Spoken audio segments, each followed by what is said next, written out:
এই গোলখালী ইউনিয়নের আপনাদের কৃতি সন্তান আবু সাইদ ভাই আছেন, তিনি সাক্ষী।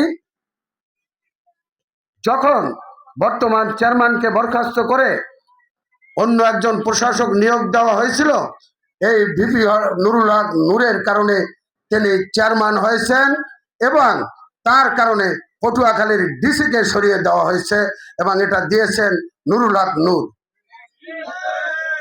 আমি আবু সাইদ ভাইয়ের সামনে তাকে সাক্ষী রেখে আপনাদের বললাম, এরকম বহু কারণ আছে। নুরুল হক নূর যদি এমপি হয়, আপনাদের এই গলাচিপা শিল্প কারখানা হবে, 10 মিনার শিল্প কারখানা হবে, এলাকার লোকজন কাজ করতে পারবেন, খেটে খাওয়া মানুষের কর্মসংস্থানের ব্যবস্থা হবে। তাই আপনারা 12 তারিখে নুরুল হক নূরকে ভোট দিয়ে বিজয়ী করবেন। তারেক রহমান তাকে আপনাদের কাছে পাঠিয়েছেন, তাকে ভোট দিবেন। আমরা দেখেছি 5 তারিখের পরে বিএনপির নামধারী কিছু নেতা যারা এখন হাসান মামুনের চারপাশে ঘুরঘুর করে, তারা গরিবের মেম্বারদের চাল ভাগ করেছেন, তাদের বাসায় নিয়ে গিয়েছেন, চাঁদাবাজি করেছেন, জেলেদের মাছ ধরতে দেন নাই, জাল পাতলেই নাকি টাকা দিতে হয়, এরকম ভূমি দখল করেছেন, এরকম অনেক অপকর্ম করেছেন। আপনারা কি বলতে পারবেন নুরুল হক নূর বা তার কোনো লোক এসব অপকর্মের সাথে জড়িত? যদি জড়িত না থাকে তাহলে তাকে কেন ভোট দেবেন না? তিনি যদি এমপি হন, তিনি মন্ত্রী হবেন। তিনি যদি এমপি নাও আপনারা বানান, তারপরও মন্ত্রী হবেন। কারণ তারেক রহমান ঘোষণা দিয়েছেন, বিএনপি যদি ক্ষমতায় যান তাহলে সে জাতীয় সরকার করবেন। জাতীয় সরকার তিনি কাদের নিয়ে করবেন?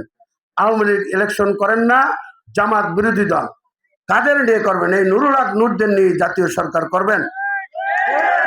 সেখানে নূর এমপি না হলেও, মন্ত্রী হলেও নূরের কোনো সমস্যা হবে না, তিনি এমপির চেয়ে বড় পদ নেবেন, মন্ত্রী হবেন।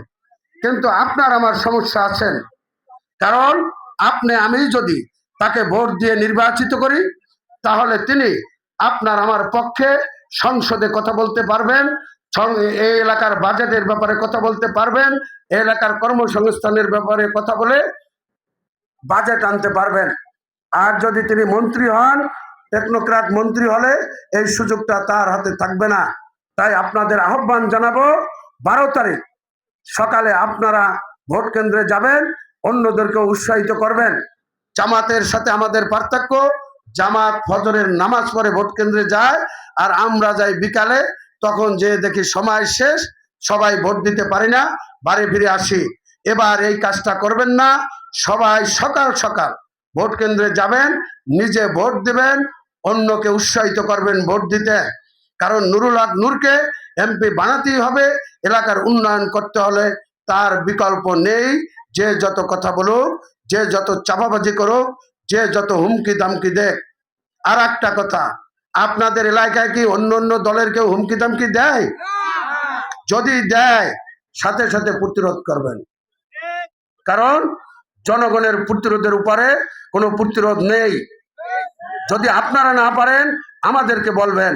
আমরা এই মঞ্চের যারা আছি, আমরা কথা দিলাম, আপনাদের ছেড়ে আমরা যাব না, 1 মিনিটের জন্য ছেড়ে যাব না। যদি যাই, কোনোদিন আপনাদের সামনে কোনো বিষয় আসবো না, এমনকি ভোট চাইতেও কোনোদিন আসবো না, জীবনে আপনাদের সামনে দাঁড়াবো না। তাই আপনারা নির্ভয়ে যাবেন, নুরুল হক নূরকে কেন ভোট দিতে হবে সবাইকে বুঝাবেন।